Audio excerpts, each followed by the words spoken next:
A very chilled good morning to all of you and this is your प्यारा सा channel love you chemistry and myself R K Rajput. और स्वागत है आपका आपके प्यारे से चैनल लव यू केमिस्ट्री में। और सुबह बहुत ठंडी है आज, मैं तो अच्छे से पैक होके आया हूँ। आई होप आप लोग भी अच्छे से पैक होके बैठे होंगे। और जैसे कि आपको पता है हमने एक प्यारा सा बहुत ही प्यारी सी सीरीज यहाँ पे चलाई हुई है, वो है यूपी पीजीटी केमिस्ट्री, ठीक है। और जिसमें हम पढ़ रहे हैं ऑर्गेनिक केमिस्ट्री, बैच का नाम है पीजीटी-ओ बैच। और इसमें भी हमने चलाया हुआ है जीओसी।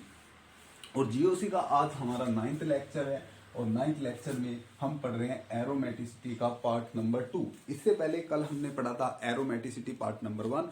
आज हम स्टार्ट कर रहे हैं एरोमेटिसिटी पार्ट नंबर 2। उस पार्ट में मैंने आपको एरोमेटिक, नॉन एरोमेटिक और एंटी एरोमेटिक जो कंपाउंड्स होते हैं उनका पूरा ओवरव्यू आपको दिया था, बताया था कैसे कौन एरोमेटिक होगा, कैसे कौन एंटी एरोमेटिक होगा और कैसे कौन नॉन एरोमेटिक होगा। तो आज हम कुछ एग्जाम्पल के साथ और कुछ नए टेक्निक्स के साथ आपके सामने आए हैं। तो लेट अस स्टार्ट एरोमेटिसिटी। सो आज हम पढ़ने वाले हैं कि हेटेरोसाइक्लिक कंपाउंड्स कैसे एरोमेटिक होते हैं।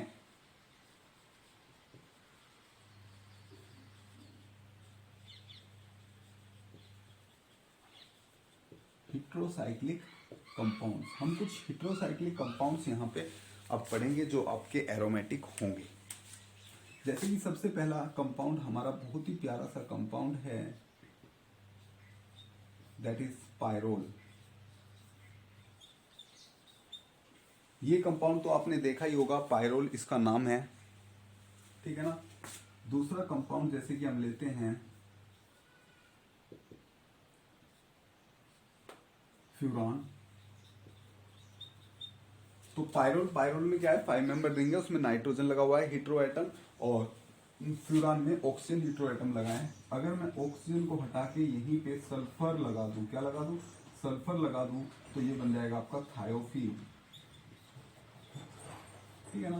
तो ये तीनों हेटेरो एटम है। अब हम देखते हैं ये एरोमेटिक किस टाइप से है। तो अगर मैं इस वाले कंपाउंड को देखूं, पायरोल को, तो पायरोल में आप देख रहे होंगे 1 2 3। सबसे पहले ये साइक्लिक है, बिल्कुल जी साइक्लिक है, कोई दिक्कत नहीं। सारे कार्बन sp2 कार्बन है, आप देखोगे सब एटम sp2 है। तो sp2 है मींस पूरा क्या है, प्लेनर है। कैसा है पूरा कंपाउंड, प्लेनर है, ओके। अगर प्लेनर है तो उससे बाद में हम बात करते हैं क्या कॉन्जुगेशन है, कॉन्जुगेशन है, हाँ जी प्रॉपर कॉन्जुगेशन है। यहां पे देखोगे प्रॉपर कॉन्जुगेशन है। और क्या 4n+2 पाई इलेक्ट्रॉन फॉलो कर रहा है, बिल्कुल कर रहा है जी। n की वैल्यू यहाँ पे 1 रख दो तो 6 पाई इलेक्ट्रॉन आएंगे, 1 2 3 4 5 6, तो 6 इलेक्ट्रॉन है। तो इसका मतलब ये एरोमेटिक कंपाउंड है, एरोमेटिक कंपाउंड है, ठीक है। तो हेटेरो एटम भी एरोमेटिक कंपाउंड्स होते हैं। जैसे कि नेक्स्ट को देखें हम फ्यूरान। तो वैसे तो हम इनकी केमिस्ट्री तो अच्छे से पढ़ेंगे, जब हेटेरो केमिस्ट्री पढ़ेंगे, हेटेरो साइक्लिक कंपाउंड्स की केमिस्ट्री पढ़ेंगे, वहां पे पढ़ेंगे। यहाँ पे हम देख रहे हैं बस इनकी एरोमेटिसिटी। तो ये भी ऐसे ही एक एरोमेटिक कंपाउंड है, ये आप देख रहे होगे इलेक्ट्रॉन। तो है क्या यहाँ पे जनरली, यहाँ पे भी लोन पे रहो ना, तो है क्या जनरली इसमें, ऐसे गया, ये ऐसे गया, ये ऐसे, कॉन्जुगेशन और 6 पाई इलेक्ट्रॉन है। अब आप कहोगे इसमें तो 1 2 3 4 5 6 7 8 इलेक्ट्रॉन है, तो ये तो एंटी एरोमेटिक नहीं हुए। देखो यहाँ पे ये ही इलेक्ट्रॉन कॉन्जुगेशन में पार्टिसिपेट करेंगे। ये जो इलेक्ट्रॉन होंगे यहाँ पे ये होंगे नॉन हकल लोन पेयर। कैसा लोन पेयर होगा, नॉन हकल। तो ये कॉन्जुगेट नहीं करेंगे जैसे कि मैंने आपको बताया था। तो ये भी होगा यहाँ पे। नेक्स्ट ये, तो ये सब क्या है, एरोमेटिक कंपाउंड है। क्या है, एरोमेटिक कंपाउंड। समझ में आ रहा है। तो फॉर्मूला आपको फिगर याद रखनी है, पायरोल, फ्यूरान और थायोफीन। फिर हम इन्हें पढ़ेंगे जब हेटेरोसाइक्लिक केमिस्ट्री पढ़ेंगे, तो यहाँ पे बहुत अच्छे से हम इनको पढ़ने वाले हैं। एक आप बहुत अच्छे से देखते हो प्रिडीन, ये तो आपको भली बात ही पता ही होगा, ठीक है ना, इसे आप पढ़ते ही हो। तो इसमें है क्या जनरली, ध्यान से देखो। तो इसमें ये आपका कॉन्जुगेशन हुआ, कॉन्जुगेशन प्रॉपर है और 6 पाई इलेक्ट्रॉन है। आप कहोगे ये लोन पेयर, भाई ये लोन पेयर यहाँ पे होंगे नॉन हकल टाइप के लोन पेयर, नॉन हकल। तो ये भी कैसा है, एरोमेटिक है। क्या ये भी एरोमेटिक है, प्रिडीन, कोई दिक्कत, ठीक है। तो ये सभी कंपाउंड है आपके एरोमेटिक हेटेरोसाइक्लिक कंपाउंड। तो आप जरा नोट कर लीजिए, फिर हम आगे चलते हैं। कैमरे में आ रहा है क्या, हाँ बिल्कुल अच्छे से आ रहा है। ठीक है जी। तो आई थिंक आपको समझ में आया होगा कि किस टाइप से हेटेरो एटम भी एरोमेटिक कंपाउंड होते हैं। Got it. चलो आगे चलते हैं।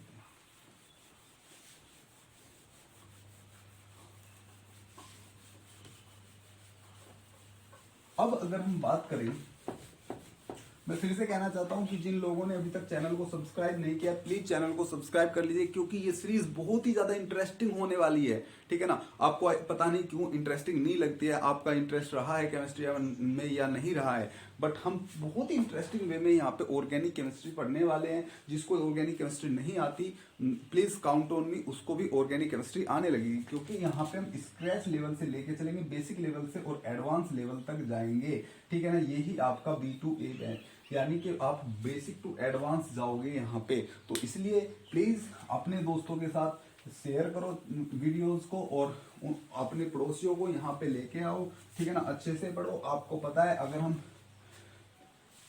अगर हम अलोन में स्टडी करते हैं, हम अकेले स्टडी करते हैं, तो वो अच्छी स्टडी नहीं होती। हमेशा आपको ग्रुप में स्टडी करनी चाहिए। इसलिए आपको करना क्या है, अपने फ्रेंड्स को यहाँ पे लेके आओ और लेक्चर देखो, और लेक्चर बहुत ही ज्यादा इंटरेस्टिंग होने वाले हैं।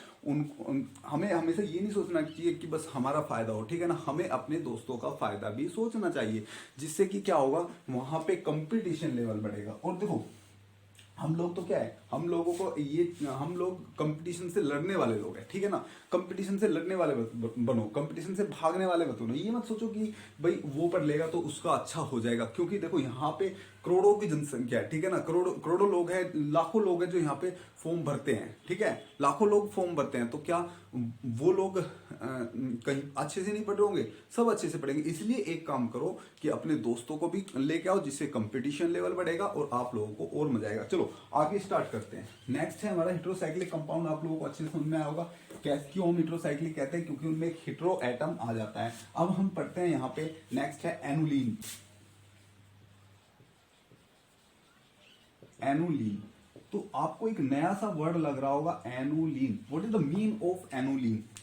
तो annulenes are nothing but monocyclic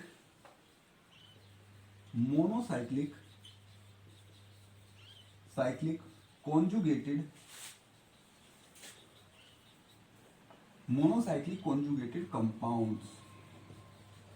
compounds are called annulenes. Means ये क्या होंगे, साइक्लिक कंपाउंड होंगे। पहला तो ये साइक्लिक, मोनोसाइक्लिक कॉन्जुगेट, पहला तो ये साइक्लिक होंगे, दूसरा इनमें एक रिंग होगी। ठीक है ना। साइक्लिक होंगे, इनमें रिंग होगी, या आप मोनोसाइक्लिक छोड़ के आप यहाँ पे वर्ड यूज कर सकते हो साइक्लिक, क्योंकि यहाँ पे पोलिन भी होती है। मोनोसाइक्लिक कॉन्जुगेटेड पोलिन्स वर्ड यूज कर सकते हो, पोलिन्स। ठीक है ना। पोलिन्स, तो मोनोसाइक्लिक कॉन्जुगेटेड पोलिन्स मतलब साइक्लिक कंपाउंड हो गए, कॉन्जुगेशंस होगा, एक से ज्यादा रिंग हो सकती है, वो कंपाउंड क्या कहलाएंगे, एनुलीन्स कहलाएंगे। क्या कहलाएंगे, एनुलीन। और अगर मैं इसका एग्जांपल देखूं, तो जितने भी साइक्लिक कंपाउंड होते हैं वो इसके एग्जांपल है। जैसे कि अगर इसकी बात करूं, ये क्या है, बेंजीन है। क्या है, बेंजीन। तो ये भी एनुलीन है। और एनुलीन का नाम कैसे लिखते हैं, बहुत ही सिंपल है। आपको गिनने हैं कार्बन कितने हैं, तो यहाँ पे कितने कार्बन है, 6। 6 को आपके लिखना है बिग ब्रैकेट में। ठीक है ना। और फिर यहाँ पे लिख देना आगे एनुलीन, तो ये इसका नोमेनक्लेचर हो जाएगा। तो ये क्या है, 6 एनुलीन है। समझ में आ रहा है? ओके। यहीं पे अगर मैं बात करूं इस एनुलीन की, ये भी एक एनुलीन है। कितने कार्बन है, 8, तो इसका नाम हो गया 8 एनुलीन। ये आपका वही प्यारा सा कोट है। ठीक है ना, साइक्लो ऑक्टा टेट्राईन। ओके। आप और की बात करोगे, तो ये जो आप नेफ्थलीन पढ़ते हो, ये भी तो एक एनुलीन है। तो ये सब क्या है, एनुलीन्स है। इसका नाम 6 एनुलीन, 8 एनुलीन। This is 1 2 3 4 5 6 7 8 9 10 एनुलीन। ठीक है ना। समझ में आ रहा है? ओके। कोई दिक्कत? तो 10 एनुलीन हो गया। ओके। चलो अब हम स्टार्ट करते हैं कुछ हायर एनुलिन्स को, और देखते हैं वो एरोमेटिक होगी, एंटी एरोमेटिक होगी, किस टाइप से वो नॉन एरोमेटिक होगी, एंटी एरोमेटिक होगी, क्या होगी। ठीक है ना। तो चलो हम पहले स्टार्ट करते हैं 10 एनुलिन से।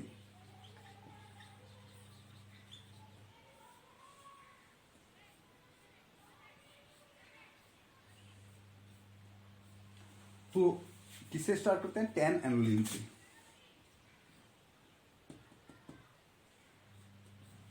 ओके। ये आपका 10 एनुलिन, इस टाइप से, और यहाँ पे भी हाइड्रोजन है। तो अगर आप इस एनुलिन कंपाउंड में देख रहे होंगे तो यहाँ पे 2 हाइड्रोजन, वैसे तो आपको देखिए 1 2 3 4 5 5 टू द 10 मीन्स 10 यहाँ पे बॉन्ड है, मीन्स ये क्या होना चाहिए था, एरोमेटिक होना चाहिए था। क्या होना चाहिए था, एरोमेटिक होना चाहिए था, बट ये एरोमेटिक नहीं है। क्यों, ड्यू टू इट्स कन्फर्मेशन, इसकी कन्फर्मेशन, इसका जो स्ट्रक्चर होता है वो प्लेनर नहीं होता। प्लेनर क्यों नहीं होता, due to the hindrance of inner hydrogen. यहाँ पे जो 2 हाइड्रोजन है वो इतने क्लोज है जिसके कारण इसमें इनर हिंड्रेंस आ जाता है और इसकी स्ट्रक्चर क्या हो जाती है, नॉन प्लेनर हो जाती है। तो ये कैसा कंपाउंड है, ये कंपाउंड है नॉन एरोमेटिक। कैसा कंपाउंड है, नॉन एरोमेटिक कंपाउंड है। 10 एलुमिन को अगर आप देखोगे तो क्या है, नॉन एरोमेटिक कंपाउंड है। इससे बाद में हम बात करते हैं 12 एनुलिन्स की। किसकी बात करते हैं, 12 एनुलिन की बात करते हैं। और 12 एनुलिन का अगर मैं स्ट्रक्चर बनाऊं तो ये स्ट्रक्चर है जी 12 annulene, double single double single double single double single double single. तो ये है आपका 12 एनुलिन और इसमें यहाँ पे प्रेजेंट होते हैं हाइड्रोजन। अगेन आप देखोगे तो यहाँ पे जो ये बीच वाले हाइड्रोजन हैं इनके बीच फिर से हिंड्रेंस है और हिंड्रेंस होने के कारण ये भी क्या हो जाता है, नॉन एरोमेटिक। क्या ये भी नॉन एरोमेटिक है। लेकिन वहीं पे अगर मैं इसका रिएक्शन लिथियम से करा दूं, किससे करा दूं इसका रिएक्शन, लिथियम से करा दूं, तो लिथियम इसमें से हाइड्रोजन को एब्स्ट्रैक्ट कर लेगा और यहां पे बना देगा इसका डाई एनायन। क्या बना देगा,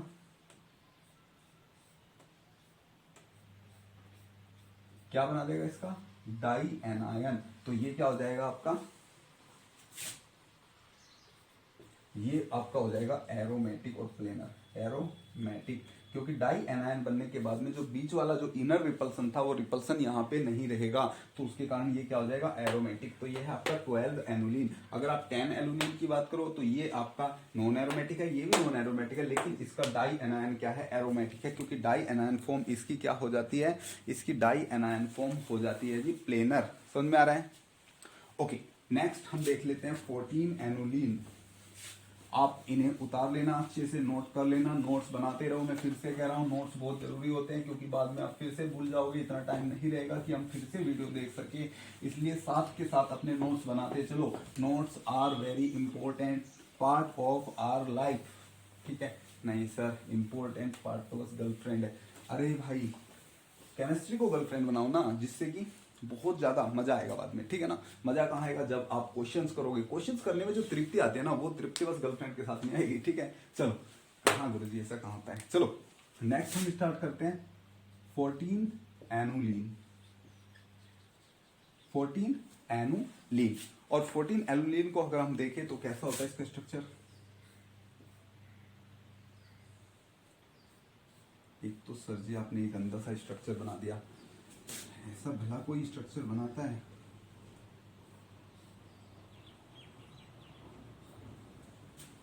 one two three four five six seven 8 9 10 11 12 13 14 या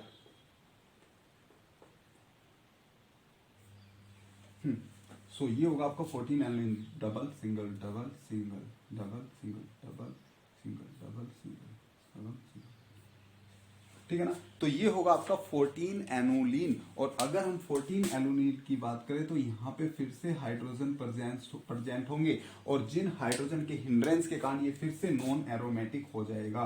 क्या हो जाएगा, नॉन एरोमेटिक। तो ये भी क्या है, नॉन एरोमेटिक कंपाउंड है। वही अगर आप इसका फिर से डाई कैटायन या डाई एनायन बना दोगे तो ये फिर से क्या हो जाएगा, आपका एरोमेटिक हो जाएगा। समझ में आ रहा है, कोई दिक्कत। इससे बाद में हम देख लेते हैं 16 एनुलिन। 16 एनुलिन देखो जी, बस ध्यान से इत्मीनान से देखते रहो क्योंकि यहां से वो क्वेश्चन पूछ सकता है। बहुत ही अच्छी चीज है जी, इंटरेस्टिंग भी है। 1 2 3 4 5 6 7 8 9 10 11 12 13 14 15 16 double single double single double single double single double. Okay got it. अब इसमें आप फिर से देखोगे यहाँ पे हाइड्रोजन प्रेजेंट है, उन हाइड्रोजन के हिंड्रेंस के कारण ये फिर से क्या हो जाएगा, नॉन एरोमेटिक कंपाउंड हो जाएगा। क्या हो जाएगा, नॉन एरोमेटिक। नॉन एरोमेटिक अगर आप इसे फिर से लिथियम से गुजारोगे, 2 लिथियम एटम, 2 लिथियम से इसका रिएक्ट कराओगे तो यहाँ पे फिर से डाई एनायन बनेगा और वो डाई एनायन इसका फिर से प्लेनर होने के कारण क्या होगा, एरोमेटिक होगा। तो आई होप आपको अच्छे से समझ में आ रहा होगा। समझ में आ रहा है भाई? चलो समझ में आ रहा है तो अच्छा है। हम नेक्स्ट देखते हैं 18 एनुलिन, और 18 एनुलिन से कुछ इंटरेस्टिंग बातें आने वाली है। 18 एनुलिन, 18 एनुलिन, ध्यान से देखना 18 एनुलिन होगा क्या।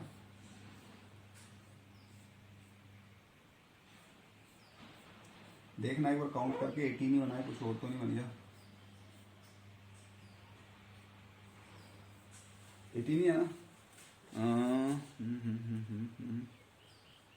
हाँ 18 है। ओके, तो डबल सिंगल,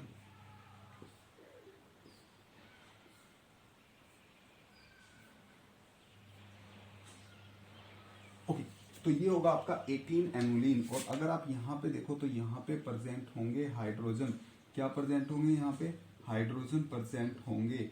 और आप यहाँ पे ध्यान से देखो, यहाँ पे अगर आप देख रहे होंगे तो हाइड्रोजन को बहुत ज्यादा जगह मिल रहा है, हाइड्रोजन को ज्यादा जगह मिल रहा है। तो यहाँ पे होता क्या है 18 एनुलिन में आके, 18 एनुलिन में जो हाइड्रोजन का जो यहाँ पे क्या है, हाइड्रोजन का जो यहाँ पे रिपल्सन है उससे ज्यादा यहाँ पे डोमिनेट कर जाता है कैविटी का साइज। मीन्स यहाँ पे जो कैविटी है वो बिग हो जाती है, big cavity.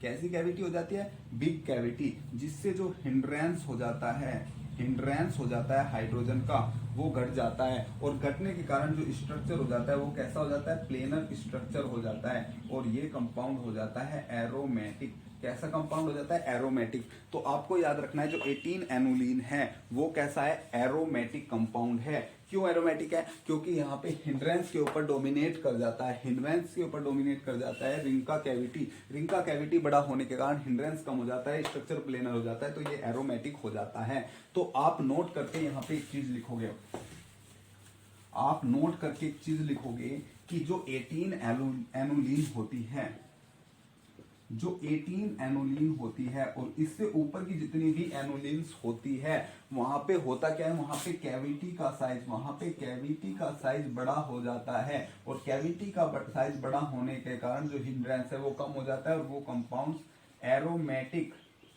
And anti aromatic हो जाते हैं, एंटी एरोमेटिक हो जाते हैं। And aromatic and anti aromatic that depend on the pi electrons. किसके ऊपर डिपेंड करते हैं, पाई इलेक्ट्रॉन्स के ऊपर डिपेंड करते हैं कि वहां पे पाई इलेक्ट्रॉन्स कितने होते हैं। बस कहने का मतलब इतना है कि वहां पे कैविटी का साइज बड़ा हो जाता है, जिसके कारण कैविटी का साइज बड़ा होने के कारण उनका क्या होता है, वे प्लेनर हो जाते हैं। और प्लेनर हो जाते हैं तो अब वो नॉन एरोमेटिक नहीं रहते, वो एंटी एरोमेटिक और एरोमेटिक हो जाते हैं। तो आई होप आपको लेक्चर अच्छे से समझ में आ रहा होगा, ठीक है ना। आप इसे नोट कर लीजिएगा पॉज करके।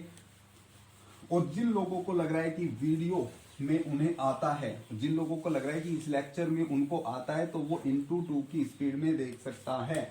जैसे ही आप वीडियो पे जाओगे तो यहाँ 3 बटन होते हैं, इस पे क्लिक करोगे आपका प्ले का ऑप्शन आएगा, वहां पे लिखा रहेगा स्पीड। तो स्पीड आप 2 इंटू 2 की स्पीड में देख सकते हैं, जिससे कि आपका टाइम भी बचेगा, ठीक है ना। लेकिन मैं उन लोगों से खास गुजारिश करना चाहता हूँ जो एरोमेटिसिटी के बारे में ज्यादा नहीं जानते, वो प्लीज लेक्चर को इत्मीनान से देखें, इत्मीनान से देखिए, ठीक है ना। क्योंकि लेक्चर बहुत ही ज्यादा इंटरेस्टिंग है। इससे बाद में जो भी क्वेश्चन हमारे सामने एरोमेटिसिटी से रिलेटेड आएगा उस क्वेश्चन को हम उड़ा देंगे, ठीक है ना। क्वेश्चन को हम उड़ा देंगे, कहते हैं क्वेश्चन का हम तीतर बना देंगे, ठीक है। इसलिए मैं कहता हूँ GOC को लगा डाला तो ऑर्गेनिक में लाइक झिंगा लाला, ठीक है ना। समझ में आ रहा है, कोई दिक्कत। तो नेक्स्ट हम स्टार्ट करते हैं, नेक्स्ट टॉपिक है इसी के अंदर एरोमेटिसिटी के अंदर, and that is also important and that is called azulene. Azulenes, इसका भी नाम कुछ लोग पहली बार सुन रहे होंगे, तो बड़े इत्मीनान से देखिएगा, हम अच्छे से पढ़ेंगे इसे। वैसे ज्यादा अच्छे से इसकी जो केमिस्ट्री होती है उसे तो हम पढ़ेंगे जब हम एरोमेटिक कंपाउंड पढ़ेंगे, लेकिन यहाँ पे हम देख लेते हैं इसका एरोमेटिक कैरेक्टर और क्या क्या इसके लिए चीजें होती है वो हम देख लेते हैं। Okay, so let us start. Okay, अगर अब हम एजुलिन को देखें तो एजुलिन में क्या होता है, एक 7 मेंबर रिंग होती है और एक 5 मेंबर रिंग, दोनों आपस में फ्यूज रिंग होती है। Means this compound has to rings, one 5 member, one 6 member, one 7 member fuse rings. Okay, ये 5 मेंबर है, 7 मेंबर है, और यहाँ पे आप देख रहे हो अच्छे से कॉन्जुगेशन है इसमें पूरे में। मीन्स ये आपका एरोमेटिक कंपाउंड भी है। 2 और 2 4 और 1 5, 5 टू 10 इसमें इलेक्ट्रॉन है। ओके, ये जो है डीप ब्लू कलर का होता है। कैसे कलर का होता है? डीप ब्लू कलर का। अगर हम बात करें इसकी मेल्टिंग पॉइंट की तो 90 डिग्री सेल्सियस है, और इसका जो आपका डाइपोल मोमेंट है वो 1 है, ठीक है ना, डाइपोल मोमेंट 1 डायरेक्टर है। ओके, अगर हम बात करें रेजोनेंस एनर्जी की तो इसकी रेजोनेंस एनर्जी है 49 किलो कैलोरी पर मोल, ठीक है ना, समझ में। और ये जो है आइसोमेरिक फॉर्म है नेफ्थलीन की। नेफ्थलीन की क्या है? आइसोमेरिक फॉर्म है, लेस स्टेबल है नेफ्थलीन से। नेफ्थलीन इससे ज्यादा स्टेबल है। कैसे, वो भी देखिए। अगर हम एजुलिन को 350 डिग्री सेल्सियस से ऊपर के टेम्परेचर पे गर्म कर दे तो ये नेफ्थलीन में आइसोमराइज हो जाता है। मैं क्या कर रहा है, ये आपका एजुलिन है, इसे हीट कर रहे हैं मोर देन 350 डिग्री सेल्सियस, तो ये किस में कन्वर्ट हो गया? नेफ्थलीन में कन्वर्ट हो गया। और नेफ्थलीन का जो डाइपोल मोमेंट है वो 0 होता है। और अगर हम बात करें इसकी रेजोनेंस एनर्जी, तो रेजोनेंस एनर्जी इसकी होती है 77 किलो कैलोरी पर मोल। कैमरे में आ रहा है क्या? हाँ, परफेक्ट। तो 77 किलो कैलोरी पर मोल। और आप जानते हो जिसकी रेजोनेंस एनर्जी जितनी ज्यादा वो उतना ज्यादा स्टेबल, तो naphthalene is more stable then azulene. Got it? I think आपको यहां तक आया होगा समझ में। ओके, अब हम थोड़ा सा आगे चलते हैं, इसे अच्छे से देख लेना, नोट कर लेना।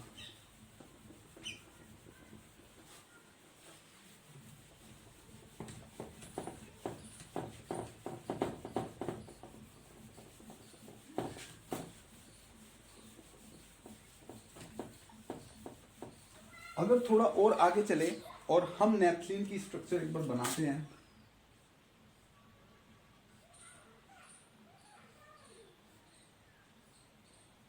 One two three four five six seven, and this is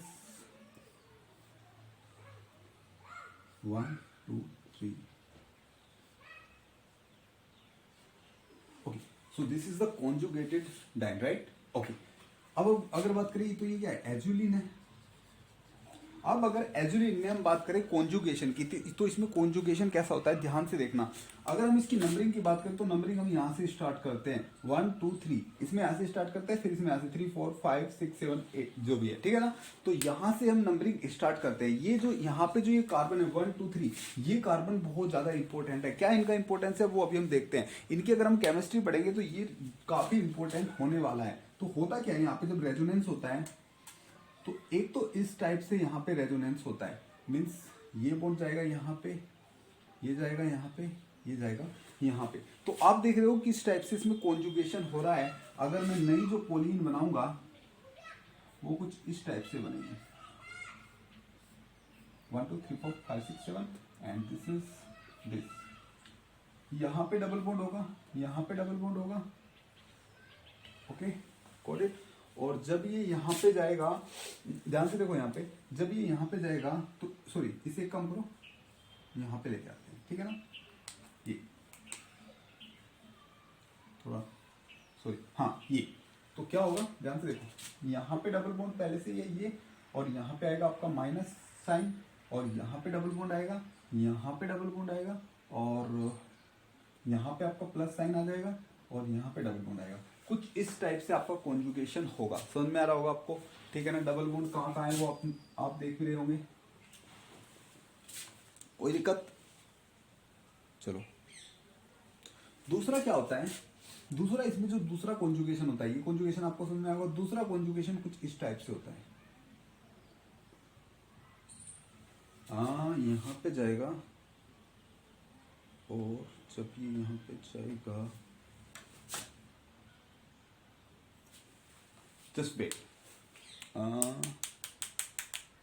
okay, sorry, क्या है, यहाँ पे डबल बॉन्ड है, यहाँ पे डबल बॉन्ड है, यहाँ पे डबल बॉन्ड है, यहाँ डबल बॉन्ड है, यहाँ डबल बॉन्ड है। हाँ, ओके, तो ये ऐसे जाएगा, ये ऐसे जाएगा, और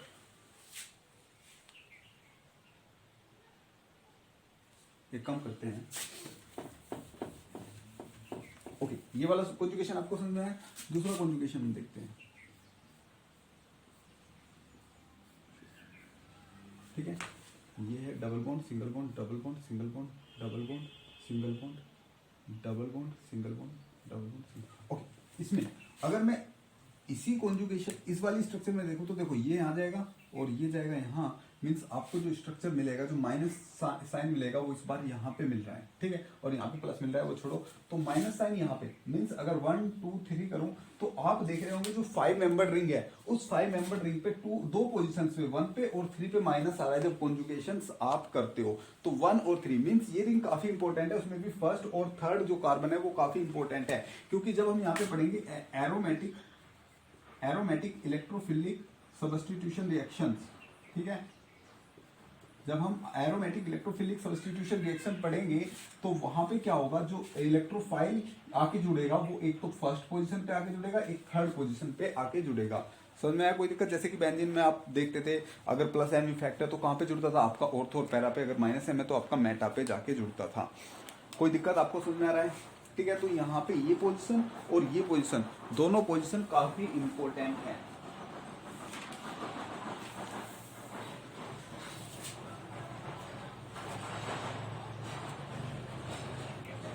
ठीक है जी, तो ये था आपका एजुलिन। आई होप आपको एजुलिन समझ में आया होगा। तो यहां तक हमने अभी आपका जितना किया है उस पर कुछ क्वेश्चन हम देख लेते हैं। इस पे कुछ क्वेश्चन आए हुए हैं और उससे बाद में हम आगे चलेंगे। उससे आगे चल के हम फ्रॉस्ट-मोल्सन रूल पढ़ेंगे जो काफी इंपॉर्टेंट है, जो अभी देखा भी गया है लास्ट 2-3 एग्जाम गए हैं, जैसे कि आपका छत्तीसगढ़ वाला असिस्टेंट प्रोफेसर का था, वहां पे भी एक क्वेश्चन हमने देखा है। तो ऐसे ऐसे क्वेश्चन वहां पे आए हुए हैं, काफी सिंपल क्वेश्चन आए हुए हैं फ्रॉस्ट-मोल्सन से भी, तो वो भी हम देखेंगे। वो भी काफी इंपॉर्टेंट हो जाता है एग्जाम पॉइंट ऑफ व्यू से।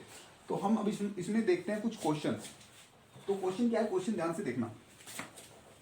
क्वेश्चन नंबर 1 है जी, ये यूपी पीसीएस 2001 का क्वेश्चन है। यूपी पीसीएस 2001 का क्वेश्चन है। क्वेश्चन क्या है, कंसाइड the following statement about aromatic compound. कुछ स्टेटमेंट दिए गए हैं एरोमेटिक कंपाउंड्स के बारे में, आपको उन्हें देखना है कौन ट्रू है और कौन गलत है। सबसे पहला दिया है दे कंटेन 6, फर्स्ट दिया है they contain 6 pi electrons. Second दिया है आपका they are cyclic compounds containing circulatory delocalization for n + 2 pi electron where n is an integer. उसने कहा है कि ये साइक्लिक सिस्टम्स होते हैं, साइक्लिक सिस्टम, इनमें कंटिन्यूअसली कॉन्जुगेशन होता है और ये 4n + 2 पाई इलेक्ट्रॉन रखते हैं, ठीक है ना। ये थर्ड में उसने बोला है they undergo mainly electrophilic addition, कि उनमें मेनली इलेक्ट्रोफिलिक एडिशन रिएक्शन होती है। चलो, और नंबर 4 में उन्होंने कहा है they contain high resonance energy, means इनके पास हाई रेजोनेंस एनर्जी होती है। तो अगर आप पहले वाले को देखो तो देखो पहले वाले में उसने कहा दे कंटेन 6 पाई इलेक्ट्रॉन, ऐसा नहीं है, ठीक है। उनमें कितने इलेक्ट्रॉन होते हैं, 4n + 2 पाई इलेक्ट्रॉन रोल हो सकते हैं। तो अगर n की वैल्यू 0 रखोगे तो 2 पाई इलेक्ट्रॉन हो सकते हैं, 1 रखोगे तो 6 पाई, फिर रखोगे तो आपका 2 रखोगे तो देन 10 पाई, इस टाइप से इलेक्ट्रॉन होंगे। तो ये कंडीशन नहीं है कि वहां पे 6 पाई होने चाहिए, ठीक है ना। तो ये है एक हिसाब से गलत। ओके, साइक्लिक होते हैं, सही बात है। कॉन्जुगेटेड होते हैं, ठीक है, कंटिन्यूअसली कॉन्जुगेशन होता है। 4n + 2 पाई इलेक्ट्रॉन होते हैं, हाँ जी बिल्कुल सही बात है। तो तीनों बात सही है, तो ये क्वेश्चन ये होगा। नेक्स्ट है क्या इन पे इलेक्ट्रोफिलिक एडिशन होती है। मैंने बताया इन पे एडिशन रिएक्शन नहीं होगी। इन पे जो रिएक्शन होती है एरोमेटिक कंपाउंड पे वो होती है इलेक्ट्रोफिलिक सब्स्टिट्यूशन रिएक्शन। कौन सी रिएक्शन होती है, इलेक्ट्रोफिलिक सब्स्टिट्यूशन। तो ये वाला है जी गलत। नेक्स्ट, हाई रेजोनेंस एनर्जी, इनकी रेजोनेंस एनर्जी हाई होती है, सही बात है। तो यहाँ पे ऑप्शन 2 और ऑप्शन 4 आपके करेक्ट हैं। समझ में आ रहा है? 2001 में क्वेश्चन आया, क्वेश्चन देख लेना। तो ऐसे से क्वेश्चन बनते हैं, क्वेश्चन अच्छे हैं, ठीक है ना। क्वेश्चन का लेवल तो सिंपल क्वेश्चन था, देखेंगे अभी क्वेश्चन हम कैसे कैसे आते हैं।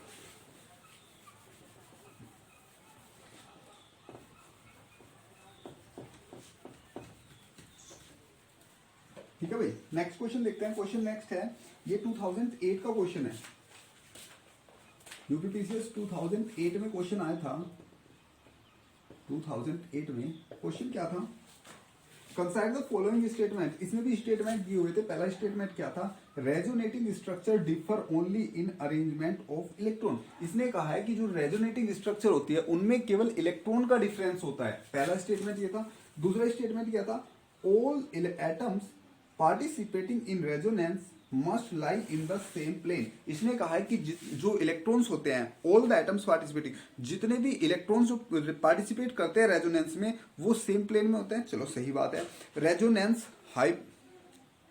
Hybrid is less stable then the contributing structure. इसने कहा है कि जो रेजोनेंस हाइब्रिड है, जैसे कि अगर मैं बेंजीन की बात करूं तो बेंजीन की ये स्ट्रक्चर होती है, दूसरी अगर मैं रेजोनेंस स्ट्रक्चर की बात करूं तो ये स्ट्रक्चर होती है, और इन दोनों का एक हाइब्रिड स्ट्रक्चर होता है। जैसे जिसको मैंने बताया था ये बॉन्ड ऐसे घूमते रहेंगे, और मैंने कहा था ये मोस्ट स्टेबल होती है। क्या होती है? Most stable. और इसने कहा है कि ये लीस्ट स्टेबल है इनसे, तो ये बात है गलत। थर्ड गलत है। तो यहाँ पे कौन कौन सा ठीक हुआ? फर्स्ट ठीक है, सेकंड ठीक है, थर्ड गलत है। फर्स्ट में क्या था कि जो रेजोनेटिंग स्ट्रक्चर होते हैं उनमें केवल इलेक्ट्रॉन का डिफरेंस होता है, सही बात है। दूसरी क्या बात की कि ये साइक्लिक प्लेन में होता है, ये भी सही बात है। लेकिन जो थर्ड बात की है कि जो रेजोनेंस हाइब्रिड स्ट्रक्चर है वो आपकी लेस स्टेबल होती है, ये बात है जिसमें गलत। कोई दिक्कत? तो 3 स्टेटमेंट के क्वेश्चन आए। नेक्स्ट भी स्टेटमेंट का क्वेश्चन है, 2005 में आया था। इसे देख लेते हैं। कंसाइड the following statement about aromatic compound. Aromatic compound के अबाउट कुछ स्टेटमेंट दिए हुए। फर्स्ट क्या है? दे आर प्लेनर, सही बात है जी, ये प्लेनर होते हैं। फिर क्या कहा? They are annulenes having 4n+2 pi electrons. Sorry, they are annulenes having 4n+2 electron, not pi, pi नहीं कहा यहाँ पे, 4n+2 इलेक्ट्रॉन। नेक्स्ट क्या कहा? दे सस्टेन रिंग करंट, इनके पास रिंग करंट होता है, ये तो सही बात है। They contain ring circulating delocalisation pi electron 4n+2 pi electron, ये सही बात है। तो यहाँ पे अगर ऑप्शन बात करें तो फर्स्ट और थर्ड ऑप्शन सही है बिल्कुल। नेक्स्ट हाँ जी, नेक्स्ट क्वेश्चन देख लेते हैं।